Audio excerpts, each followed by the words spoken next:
Oke? Siap. 3, 2, 1, ya. Ya, selamat. Ayo ulang. Halo semuanya, jumpa lagi dengan saya Reni Fudo di sesi Fudo Talk. Kali ini saya menjamin acara kali ini tidak pernah dibajak lagi. Shit, itu tadi baru dibajak suaranya. Kurang ngajar emang kameramen. Ya udah. Nah, kali ini topiknya mungkin saya yakin jarang yang membahas. Karena dianggap remeh. Tapi ternyata ada suatu peran vital di profesi ini. Ya, sumbernya sama, Ibu Ala Moktinur, Darwin Lady. Tapi kali ini dia bukan sebagai orang astrologi. Astrologi itu is the thing of the past. Emang ilmu zaman dulu sih ya. Dari zaman ke zaman kan gue punya profesi ganda saya. Nah, sama seperti gue. Kalau gue kan ya tarot reader, videographer, fotografer, sulap, ya banyak lah, begitulah. Nah kalau ini ternyata inilah, dia juga selain astrologi dia juga seorang penerjemah/editor. Nah yang akan kita tonjolkan kali ini adalah sisi penerjemah dokumennya gitu ya. Penerjemahan itu tuh sebetulnya emang ada banyak loh. Ada banyak sih ya. Jadi gini loh, penerjemahan itu ada penerjemah, ada penerjemah dokumen atau buku gitu kan, penerjemah teks, ada juru bahasa, ada interpreter yang nerjemahin orang ngomong langsung. Ya. Lalu tentu saja penerjemah sulih teks alias subtitle. Caption dan subtitle. Oke. Nah pertanyaan pertama, apakah itu butuh pendidikan khusus? Pendidikan khusus tidak, tapi yang pasti kamu tuh harus bener-bener minat banget sama yang namanya bahasa. Kamu tuh harus bener-bener penasaran arti kata, betul-betul penasaran. Lu minimum suka baca ya. Mau termasuk baca komik ya, termasuk baca komik. Novel of course, karena itu justru lebih banyak kosakata tuh dari situ. Oke. Dan pokoknya tuh lo harus tahu, lo benar-benar harus paham setidaknya 2 budaya. Jadi itu kebiasaan bicara. Jadi itu kalau itu tuh bakalan, jadi tuh biar paham sama paham. Jadi istilahnya kita misalnya sekarang tinggal di Indonesia, kemudian ada orang minta terjemahkan dokumen bahasa Inggris. Jadi kita mesti tahu budaya Indonesia dan budaya di mana bahasa Inggris itu digunakan. Betul. Jadi itu tuh gini loh. Kalau lo nerjemahin bahasa Inggris ke Indonesia, lo tuh harus paham gimana caranya biar teks bahasa Indonesia pas orang Indonesia yang baca dia paham, termasuk nuansanya. Dan sebaliknya, kalau lo nerjemahin dari Indonesia ke Inggris, lo tuh harus sedemikian rupa sampai pas orang Inggris baca dia nuansa di budaya dia dapat. Kayak misalnya gini. Kita semua tahu kalau yang namanya orang Inggris itu you itu tuh semua itu tuh you. British English kan? Enggak, secara umum. Ini secara umum. Nih, Inggris secara umum, baik Inggris Amerika maupun British. Mau kamu, lo, Anda, sampean, situ, itu you semua. Ya. Nah, kan mampus kan. Gini loh, kalau misalnya lu pernah nggak sih nonton film gitu, terus itu yang dia nih orang ngomong sama atasannya, tapi dia bilang ke atasannya itu, saya sudah selesaikan dokumen yang kamu suruh saya kerjakan. Lu kesel nggak? Sebagai orang Indonesia lu kesel nggak? Dia ngomong itu ke bosnya. Kurang ajar sih. Ya kan? Lu kan pasti langsung naik buat gitu loh. Berani banget. Nah, karena kan kalau misalnya saya nerjemahin, ini saya pernah tuh nerjemahin series tentang hukum gitulah ya. Pokoknya intrik-intrik firma hukum gitulah ya. Terus ini kan si pengacara muda disuruh sama senior sama atasannya gitu kan ini. Jadi kan sama-sama pakai you ya. So have you finished that document I told you? Yes, I did as you asked. Oke. Beda nuansanya sih. Oke, nah terus gue nerjemahinnya begini. Kamu sudah selesaikan dokumen yang saya suruh? Ya sesuai perintah ibu. Beda artinya sih, maknanya beda sih. Ya kan, lu kalau misalnya di Indonesia itu tuh jadi lu paham gitu loh. Cuma kayaknya kalau yang setelah dapat deskripsi itu sebenarnya bukan, itu lebih ke menyadur kali ya. Menyadur lebih ke itu termasuk Menyadur artinya. termasuk karena apa ya? Karena mau nggak mau kita kan setara ya, lu teman lama gue. Kita umurnya beda nggak terlalu jauh, gue tuaan dikit lah ya. Whatsoever. Kita lu gue gini nggak masalah. Iya. Tapi kalau misalnya pas lagi ketemu klien yang lu ketemu klien terus seumuran gue, berani nggak sih lu manggil lu bilang lu gue pasti ya palingnya ya mikir lah gitu. Ya mikir kan, lah. ya kan itu selalu ada gitu loh. Tapi kalau misalnya klien lo itu biarpun lebih tua tapi dia bule, mungkin fine, lu nggak bakal, lu cuek bebek aja, ngomong yuyu aja. Tapi kalau misalnya tuh orang Indonesia atau orang Asia, itu akan mikir sih. Lu pasti bakal langsung otomatis nyebutnya tuh iya bu, ya mbak, ya nggak sih? Iya, karena yang emang Asia emang soal strata itu emang ada gitu. Hierarki sosial di Hierarki itu Asia itu ada. tinggi banget. Baik dari sisi usia maupun dan segala macam sih. Gender maupun usia kan ya, itu jadi nggak bisa seenaknya. Di Apalagi situ. kalau misalnya nih spesifiknya ya, apa kalau misalnya spesifik, ini cukup berlaku ya. Oke. Anggaplah misalnya lu ketemu teman lama, teman keluarga lo, terus beliau itu Cina Indonesia. Oke, Chinese Indonesian, Tiongkok Indonesian, terus peranakan. Berani nggak sih lu nyebut dia langsung pakai nama langsung, bukan nggak pakai ii atau Juncun atau whatever? Mikir sih, karena Nggak mereka bakal, kan? karena Nggak ada resiko mereka tuh, kalau bahasa akunya kan, kalau orang kan mungkin bahasa sopannya Tiongkok peranakannya tradisinya kental banget. Kalau kita bahasa nakalnya apa ya, Cina Toto ya?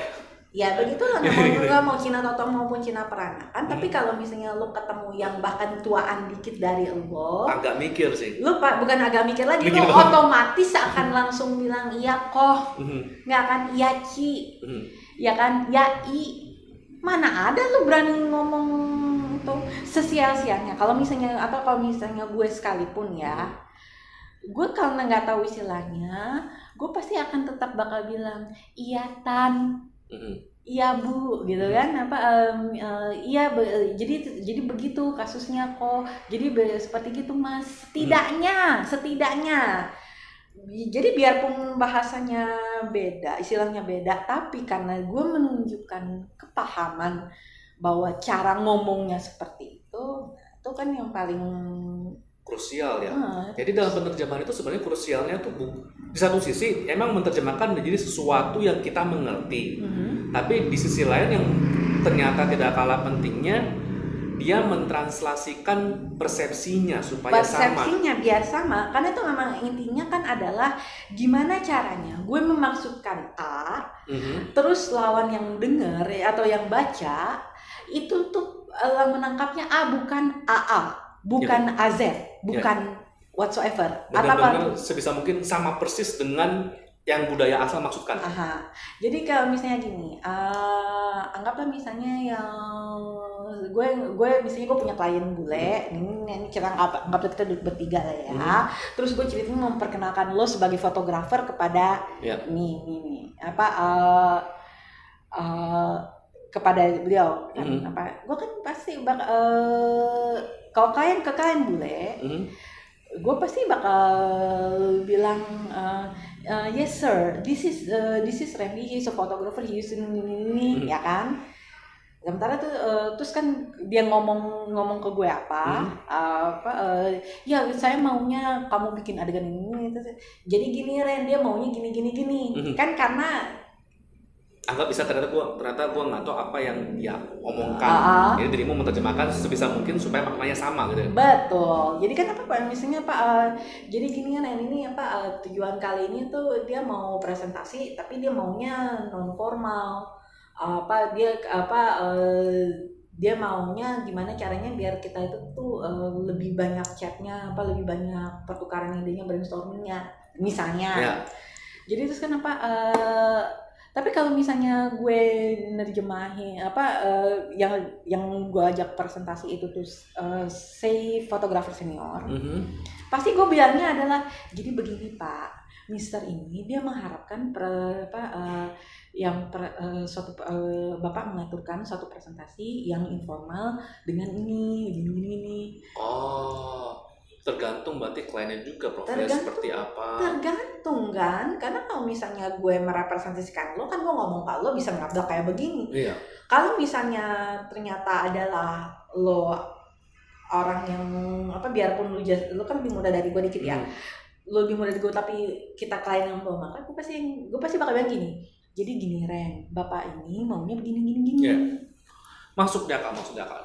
Oke, jadi emang ternyata itu persepsi itu menjadi kunci di mana penerjemah itu tuh bermain di situ supaya tidak ada miskom sama sekali. Jangan sampai ada salah persepsi, ada perbedaan maksud yang ditangkap gitu ya. Iya. Cuma dari situ selama ini tuh dalam menerjemahkan tuh selama ini tuh jasa yang pernah dirimu kerjakan tuh apa ya? Dokumen pasti.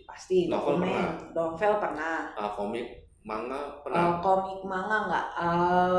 Gue nggak pernah dapet channelnya sih. Tapi subtitling gue ya. Subtitle film series ya. Film series, layar lebar gitu segala macam. Layar lebar pernah, series itu. Biasalah tipe-tipe Netflix gitu. Oke. Wih, Netflix. Boleh sebut contoh nggak? Enggak sih sayangnya. Biasa soalnya di Netflix itu tetap ada kreditnya. Berarti kalau ada terjemahannya berarti boleh dong. Tapi nama seriesnya aja ya. Tapi gue nggak bisa nyebutin itu lagi ya. Contohnya Fresh Prince of Bel-Air. Gue pernah beberapa episode itu. Oke, good. Nah, cuma dari sini biasanya mereka tuh membayar seorang penerjemah tuh dalam bentuk apa sih? Maksudnya macam-macam. Kalau dokumen entah per halaman kah? Jadi gini, itu tergantung kesepakatannya. Yeah. Karena kalau misalnya ini dokumen, ada beberapa cara untuk menghitung. Yang pertama adalah lo hitung jumlah katanya. Yeah. Jadi itu tuh ya jadiin word dulu terus word count. Atau jumlah hurufnya. Yeah. Nah juga gue dapet yang kayak gitu. Ya jadi itu tuh kan jumlah kata sama jumlah huruf. Terus ada ratingnya, ya kan per kata berapa, per huruf berapa. Jadi itu kalau misalnya yang ini, lo udah fix banget, nggak bisa diganggu gugat, hasilnya pasti segitu. Di awal udah tahu, ya kan. Ini kita ngomongin penentuan harga dulu ya. Terus ada yang berdasarkan jumlah halaman. Yeah. Berdasarkan jumlah halaman itu tuh pasti harus ditentuin dulu, karena kan lo tahu sendiri ukuran font itu beda. Ukuran-ukurannya berapa, spasinya berapa? Benar, ukuran font, spasi, ukuran kertas, margin. Nah, gue alhamdulillah gue anggota HPI, Himpunan Penerjemah Indonesia, dan mereka tuh kalau misalnya lu buka websitenya, itu tuh ada gitu pedoman ratingnya per halaman. Dan semua orang tuh harus mengikuti itu ketika memakai jasa penerjemah. Ini kan guideline umum ya, karena kan kita fair-fairan aja ya. Kami ini adalah Jadi HPI itu adalah himpunan yang belum memiliki kuasa hukum untuk menindak. Oke.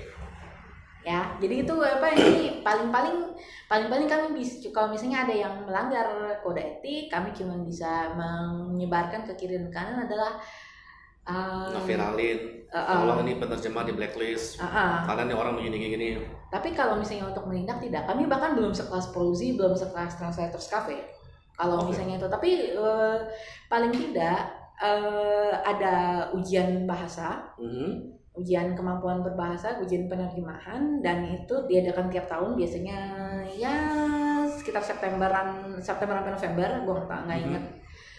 Atau ada persyaratannya dan ya gitu, emang kemampuannya diuji benar-benar. Itu secara rutin atau sekali ambil ujian selesai berlaku seumur hidup ataukah emang ada itu periodenya? berlaku 5 tahun. Oke. Menarik sih. Nah, kemudian ini kita dua pertanyaan terakhir ya. Itu tadi kan setting harga. Yeah. Terus bayarannya itu lagi-lagi tergantung. Ada yang jadi itu kalau misalnya gue sama klien individual, biasanya gue kelar, gue lapor, terus dia transfer ke gue. Oke. Gue kasih invoice lah ya. Ada yang gue kasih invoice, ada yang saking lamanya udah nggak perlu invoice lagi. Terus ada juga yang subtitling, gue diisi PayPal gue. Dia bayarnya itu tuh setornya ke PayPal gue. Tapi emang pada umumnya adalah lo kirim, lo invoice, lo ditransfer. Oke. Menarik sih, cuma ada sebenarnya tuh ada yang menarik. Soalnya ada tuh pertanyaan terakhir. Yang pertanyaan pertama, misalkan gue sebagai klien akan pas ngasih harga, biasanya kalau kayak awam nih yang nggak ngerti tentang penerjemahan akan ngomong, aduh sis, mahal banget hitungnya, masa per kalimat sih atau per kata, masa hitungnya per halaman, nggak bisa diborong. Ini mestinya gampang lah, 10 ribu, itu sering banget. Nah, how you explain that to them buat orang-orang yang nggak ngerti gitu? Tergantung seberapa worth it gue anggap itu klien, dan kami juga banyak yang sering begitu. Ketemu itu udah sering banget. Kalau misalnya dia udah ngeselin banget, kami dengan ya sudah kalau gitu silakan Bapak kerjakan sendiri, kan gampang. Saya pamit. Pak. Ya cuma misal tapi klien saya orangnya begini, nggak ini mas, tapi masa nggak bisa sih? Jadi emang kayak menemukan dirimu sebenarnya kliennya worth gitu loh. Tapi karena orang yang nggak ngerti, kemudian misalnya anggap aja gue di tangan kanan bos siapa, emang resek gitu orangnya, tapi ketika dijelasin itu ya ketika masuk akal mereka terima gitu. Biasanya tuh adalah gini, bakal jelasin, Pak, ini adalah dokumen asli ini tulisannya kecil ini gini. Seberapa ini banyak banget, hasilnya tuh bakal jadi lama. Pastinya itu keluhannya itu tuh kalau nggak waktu, biasanya tuh campur baur waktu, rate gitu kan, dan cara pembayaran. Jadi itu tuh adalah ini kalau sebanyak ini kami nggak sanggup begini karena ini justru itu kan, dan itu yang nyebelinnya, yang biasanya paling banyak bertingkah gitu justru dari bidang spesifik yang kita tuh harus nyari kosakatanya. Oh, jadi bahasa tertentu di bidang itu bisa beda ya? Karena kan ada glosari, bagaimanapun kan kalau misalnya jargon-jargonnya mereka. Jargon-jargonnya, kalau misalnya nerjemahin naskah psikologi ya, tesis psikologi sama manual mobil kan beda lah. Kan gua kan pastinya harus nyari tahu. Biasanya tuh kalau kayak gitu tuh, kalau yang kayak gitu kami, bukan cuma gua, itu tuh adalah minta glosarinya dong. Karena kan kalau misalnya itu bidang tertentu, biasanya udah ada padanan spesifiknya. Jadi dan udah kebiasaan perusahaan lo. Nah, itu minta glosari, dan klien akan menyediakan itu seringkali. Harus sebisanya ya, tapi ada juga yang rese. Berarti mostly enggak, tergantung 50-50 lah ya. Enggak mas, berarti ya 50-50 lah, antara emang yang udah ngerti akan memberikan, tapi kalau bagi yang nggak ngerti kebanyakan gimana? Menggampangkan aja atau? Menggampangkan aja tuh banyak banget, itu sering banget penerjemah tuh dapat klien yang menggampangkan. Terus habis itu pas penerjemahan kita dianggap kurang sempurna, dia ngocinya panjang. Tapi dia akan tunjukin kurang sempurnanya di bagian mana? Enggak, nyebelinnya gitu, cukup banyak yang malas nunjukin. Atau bahkan yang resenya kita udah kerja keras, kita udah nyari itu, terus pembayarannya ditunda-tunda sama perusahaannya, biasa kan keuangannya. Kalau pembayaran yang ditunda-tunda terus itu caranya kalian sebagai penerjemah gimana untuk memintanya? Pastinya kita bakalan lagi itu dengan mengingatkan invoice.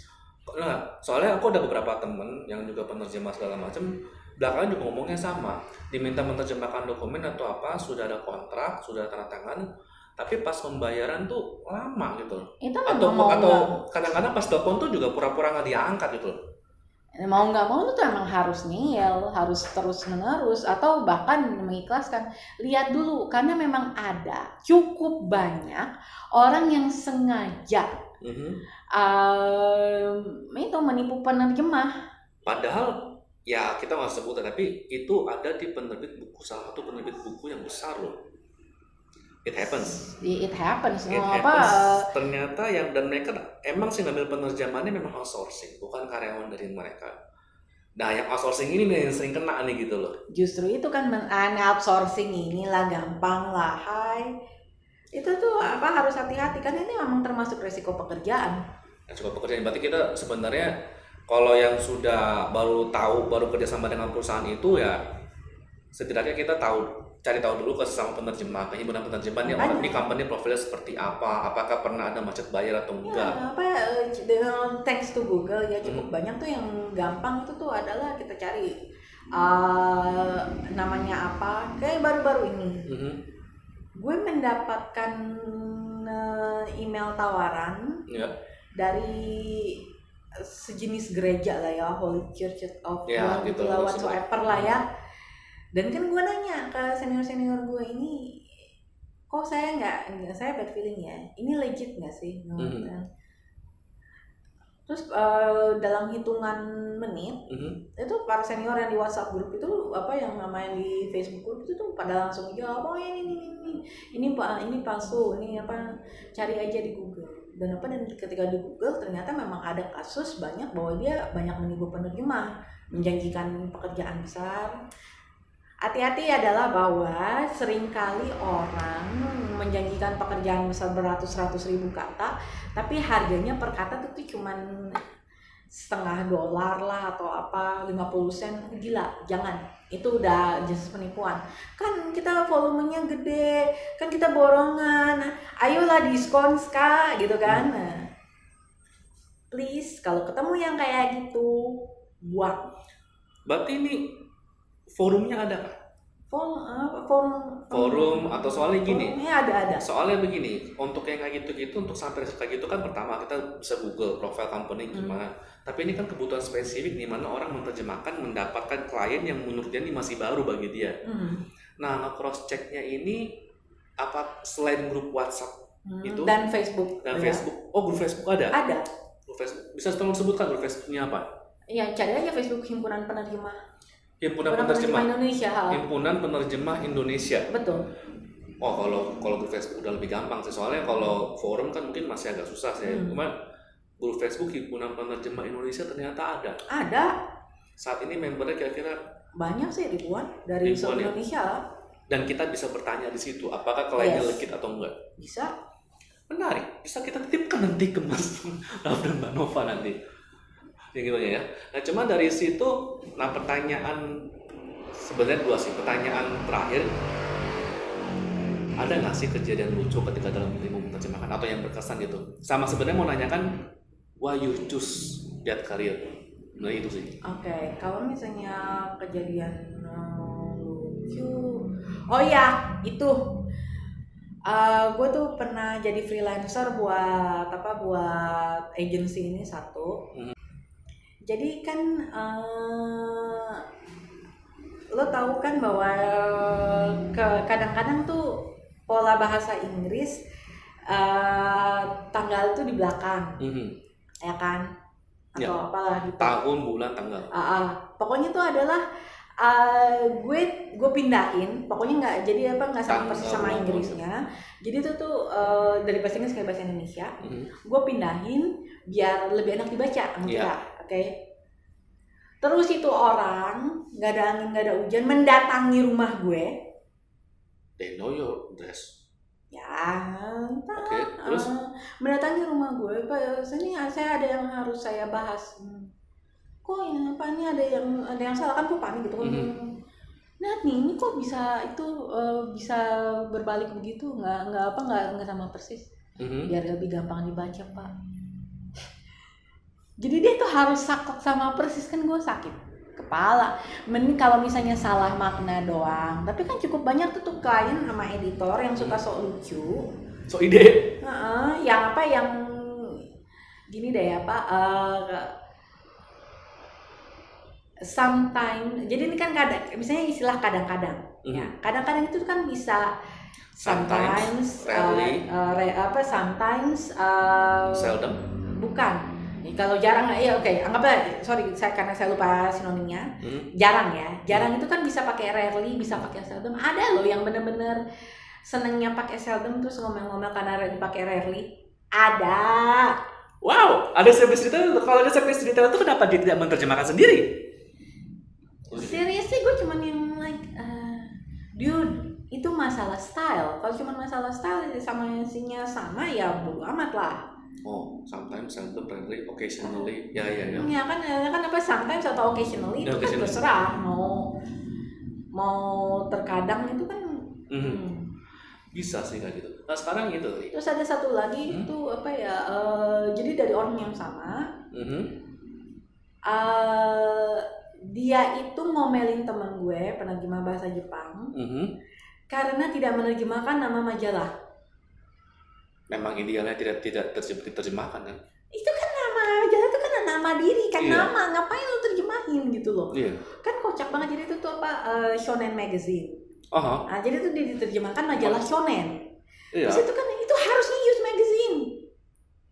Youth Magazine? Bukannya itu majalah laki muda? Ya itu kan shonen tuh artinya pemuda, youth atau itu tinggal shonen pemuda yang cowok kan? Pemuda. Jadi itu tuh dia kan jadi tuh dia nerjemahin. Pokoknya ada kalimat. Majalah remaja. Ada kalimat bahasa Jepangnya apa gue nggak tahu, tapi pokoknya ada di Shonen Magazine. di bahasa Jepangnya apa terus shonen. Nah teman gue nerjemahin ke bahasa Inggris in Shonen Magazine. Terus dia diprotes sama orang itu karena tidak diterjemahkan sebagai Youth Magazine.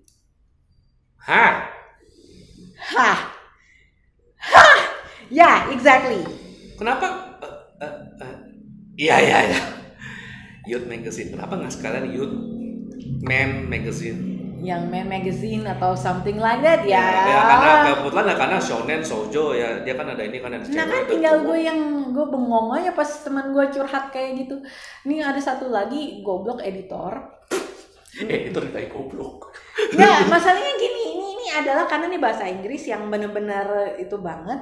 Jadi gue tahu nih, jadi sobat gue ini dia kan penerjemah, dia yang memperkenalkan gue ke HPI gitu ya. Gue tau lah kemampuan dia tuh penerjemah generasi kedua, almarhumahnya penerjemah juga. Jadi gue udah terus masa ya penerjemah yang udah gape ini, masa dia nerjemahin shoelace di buku. Sepatu. Ya ini kan apa di bukunya, di buku yang dia kan ngasih buku terjemah, hasil buku terjemahnya ke gue, kan gue yang happy gitu, wah enak nih emang petualangan tuh. Shoelace menjadi renda sepatu.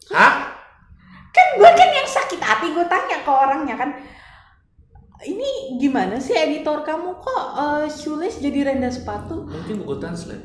Emang bukan Google Translate, dia nggak pernah. Kami yang penerjemah itu punya kebanggaan tersendiri adalah never Google Translate.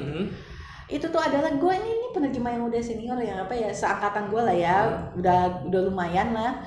Terus gue nanya, lu editor lu kayak apa sih? Masa bagian di halaman ini jadi renda sepatu? What? Gue nulisnya tali sepatu. Jadi ketika diperiksa lagi dengan ke bahasa Inggris aslinya kan pastinya harusnya begitu kan. Shoelace diubah sama editor goblok itu menjadi renda sepatu. Gue bilang sama teman gue bilang sama sahabat gue, sis, buku lu tuh asik, gue terpesona banget gini terangannya. Begitu kayak gitu gue langsung ilfil. Iya sih, apalagi gue ya udahlah apa lu marahin dah tuh orang, gue bilang. Oke. Menarik kayak. Cuma dari kalangan pecinta buku gue juga pernah dengar ketika suatu buku diterjemahkan, yang dilihat tuh bukan penerbitnya, tapi siapa penerjemahnya dan editornya. Itu jadi make sense sih dari situ sih. Nah tapi ada satu nih sebelum ditutup, why you choose that career? Itu buat di depan orang awam itu melihat sesuatu yang sangat detail. Itu sih beda padu padan kata aja tuh udah beda maksud. Betul. Dan itu sesuatu yang makan waktu. Buat orang-orang awam mungkin ngelihat sehari tuh mesin nanti tulisanmu di depan komputer tuh mungkin udah pusing. But why you choose that? Jadi ceritanya gini, gue ini maniak baca dari kecil. Gue nyolong-nyolong baca Kopingho baba gue. Oke, kenapa nyolong-nyolong? Emang nggak boleh atau gimana waktu itu? Kopingho itu kan novel dewasa. Define dewasa pada waktu itu emang anak-anak nggak boleh? Atau karena ada adegan panasnya? Dua-duanya. Oke. Seriously itu tuh apa? Gue tuh ngumpet. Jadi bapak gue tuh penggemar Kopingho. Terus gue yang ini kayaknya seru. Jadi gue tahu kalau misalnya gue baca gue bakal dimarahin bapak gue. Ya udah gue nyolong-nyolong. Terus Terus gue juga penggemar Wiro Sableng, dan Wiro Sableng itu jelas-jelas ada adegan panasnya tapi di Perlunak. Oh, pendekar pemetik bunga. Yang nyebolin ke perawanan. Halo Hanata, apa kabar? Pemeran pendekar pemetik bunga, sayangnya banyak di-cut. Padahal kalau Anda ada adeganku itu mah lumayan. Jangan iklan di sini kan. Terus habis itu juga kan gue diam-diam baca novel hobi bapak punya bapak gue. Terus gue kan banyak kata yang gue nggak paham. Terus gue cari di kamus, gue diajarin sama mama gue cara main kamus. Terus kan jadi gini, dari kecil juga mama gue itu D3 pariwisata. Oke. Nah, terus kan dia itu tuh kan seringnya dapat station itu. Lu tau kan kalau misalnya anak pariwisata pas lagi KKN, pasti dirotasi dong. Mulai kerja ya. Nah, emak gue sering dia tuh dapat bagian resepsionis. Dan itu dia sering banget temen-temennya yang pada nggak pede, mur tuker dong resepsionis tanggal sekian.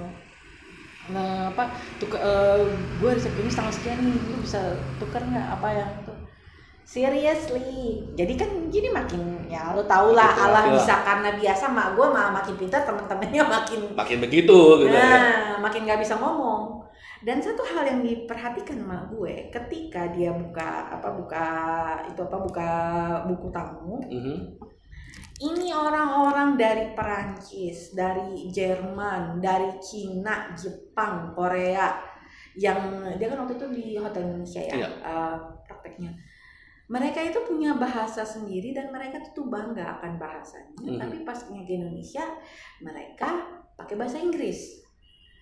Oke. Terus sama gue yang ntar kalau gue punya anak bakal gue jajarin bahasa Inggris. Jadi emak gue dari kami kecil itu tuh udah nyokap itu potong gaji, potong gaji beli video. Lo tahu video itu tuh kan barang mewah. Waktu itu mewah banget. Playernya apa video apa kasetnya? Player. Itu mewah banget sih dulu sih. Emak gue cuma sekretaris cuy. Betamax apa VHS? Dulu beta. Oh itu mahal. Ya generasi pertama beta emang mahal sih. Nah, tuh mak gue tuh sampai rela potong gaji, beliin video, beliin kami buku terjemahan, beliin buku yang udah diterjemahkan, buku cerita yang udah diterjemahkan, beliin kami buku bahasa Inggrisnya juga. Terus nyewain kartun segala macam kartun, Donald Bebek, Walt Disney. Ini ada Donald Bebek, Walt Disney, Warner Brothers.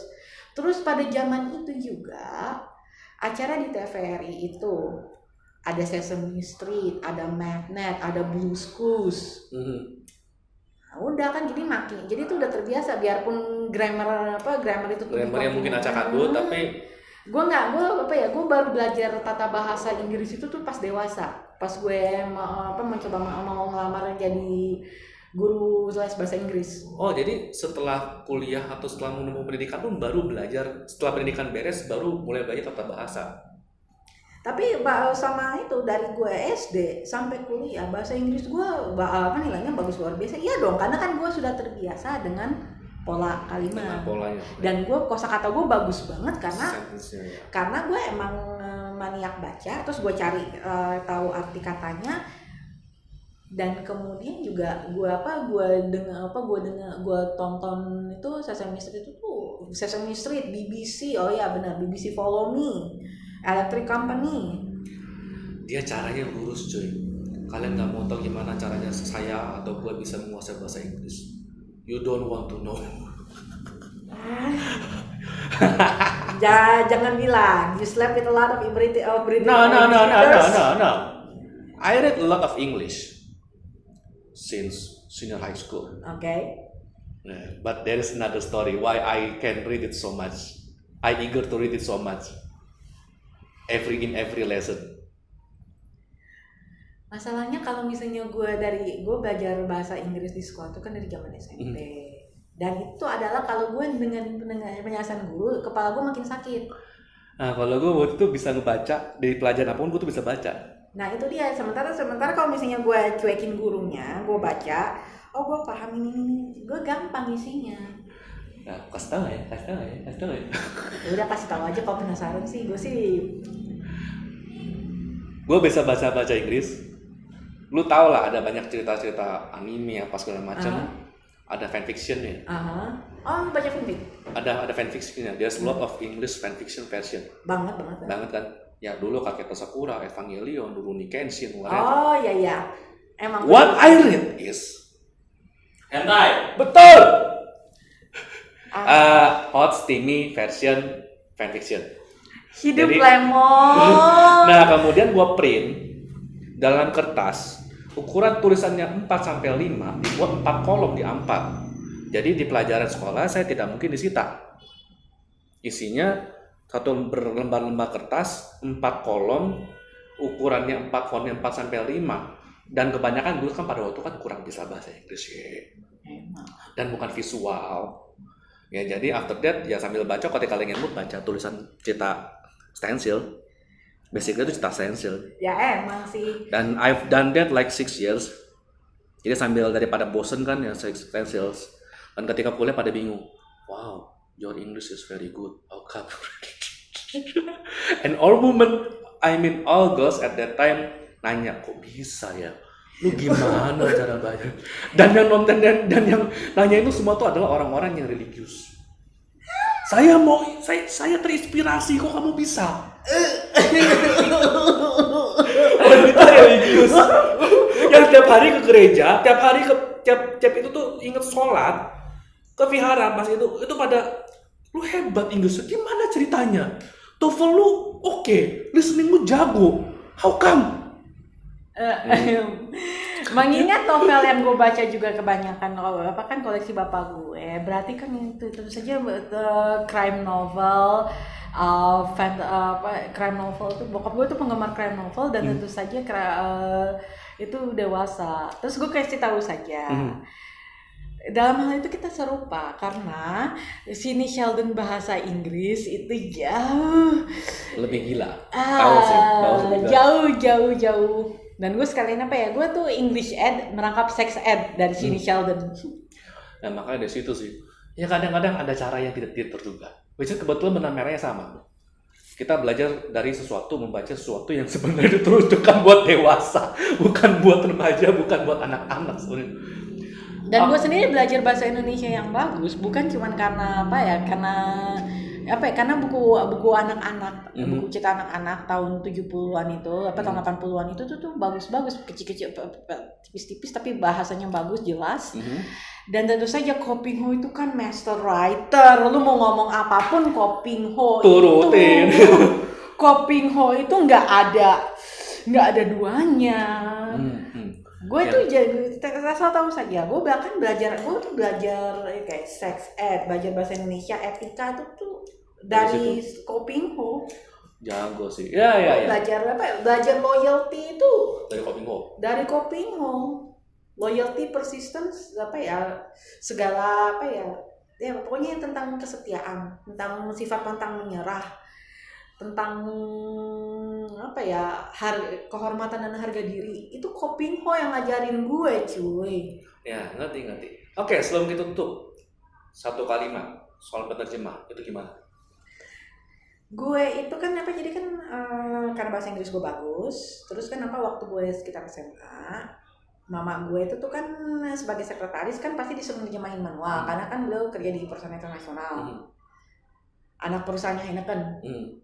Nah, terus kan daripada gue cari penerjemah yang gue kagak tahu dan mahal, mendingan gue suruh anak gue aja. Dari situ lah makanya lo bisa tahu situ ya. Makanya terus habis itu dan gue sendiri kan karena gue maniak baca. Sebenarnya kan gue jujur aja gue minta sama Allah gitu ya, gue minta sama Tuhan ya. Gue pingin tuh pas kerja nanti tuh gue bisa puas-puasin baca. Oke. Dikasih dong. Ya emang kadang-kadang yang atas tuh mau mewujudkan permintaan kita dengan cara yang aneh. Tapi gue bahagia. Ya, jadi gue bahagia. gak protes. Karena gue udah permintaan gue udah dipenuhi. Sesuai dengan permintaan. Iya kan. Doa gue dikabulkan terus gue mau protes gimana? Nah itu kan jadi beda-beda ya. Karena kan biasanya terus gue sendiri kan kuliah. Pas kuliah kan teman-teman gue kan bahasa Inggrisnya tuh di kontingen banget. Terus si gagak tukang makan ini, yang tukang jajan ini melihat kesempatan untuk dapat Ducati dengan membantu teman. Ayo sini gue terjemahin tapi lu bayar. Menarik. Iya. Jadi dari situlah makanya mulai karirnya ya. Oke, sekian untuk yang sesi penerjemah saat ini. Jangan lupa alias ingat untuk kalian subscribe channel gua. Oh ya, lu tolong sebutkan apakah kalau misalnya butuh jasa penerjemah, kontaknya ke dirimu, ada nomor WhatsApp kah atau misalnya Instagram atau Facebook? Ada WhatsApp gue. Kalau misalnya sebutkan pelan-pelan. Okay. Kalau misalnya butuh penerjemah ataupun editor berbahasa Inggris dan bahasa Indonesia, spesifiknya kalau misalnya itu dokumen bisnis atau sastra, jadi itu termasuk artikel, ya hubungin gue, kasih tahu gue lu taunya dari mana. Karena kalau misalnya lu cuman nge-miss call doang, ya bakal gue abaikan. Lu nge-miss call tapi bukan pas gue mesen Gojek atau Gokar, itu gue abaikan, gue hapus. Lo cuman PP doang, bye. Itu mana cara orang lain lah. WhatsAppnya nomor berapa? WhatsApp gue adalah 088779775066. Kasih tahu lo tuh kalau misalnya lu tertarik pakai jasa gue, gara-garanya orang bilang, "Mbak, saya lihat kamu di Foodoktok." Jadi gue nggak pusing, karena kalau misalnya gue nggak paham lu siapa, lu asalnya dari mana, gue abaikan, gue tolak. Gue pernah dapat telepon yang betul-betul bikin serem, ogah, kali-kali aja lu stalker. Oke, ngerti.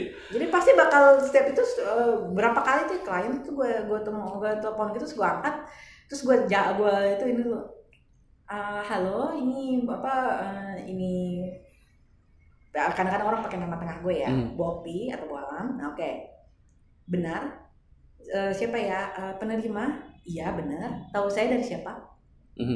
Pasti gue tak akan tanya terus. Kalau misalnya gue nggak merasa nyaman, ya bye, gue buang. Ya memang etikanya biasanya kalau kita minta tolong sesuatu ya ketika orang belum dikenal ya pengen selamat siang, selamat sore, selamat pagi, nama, saya misalnya apakah ibu ini penerjemah, saya tahu nomor ini dari siapa. Biasanya sih emang gitu, saya tahu nomor atau dari atas rekomendasi dari siapa, baru di state butuhnya apa gitu. Betul. Kadang-kadang dan cukup sering juga kan teman gue bilang, "Ti, lu masih nerjemahin kan?" "Masih, of course. Teman gue butuh gini-gini nih." "Oke, ya udah, gini aja." So, kalau kayak gitu gue tuh gue langsung terima. Karena kan gue udah jelas, temen gue udah warning gue duluan. Oke. Mengerti. Ya, kita tutup sekarang. Sekian. Sekali lagi bisa dikontak Mbak Okti nanti ketika butuh penerjemah. Oke, saya Rendy Fudo dan ini Alam Oktinur or Dead Looking Lady. See you semuanya.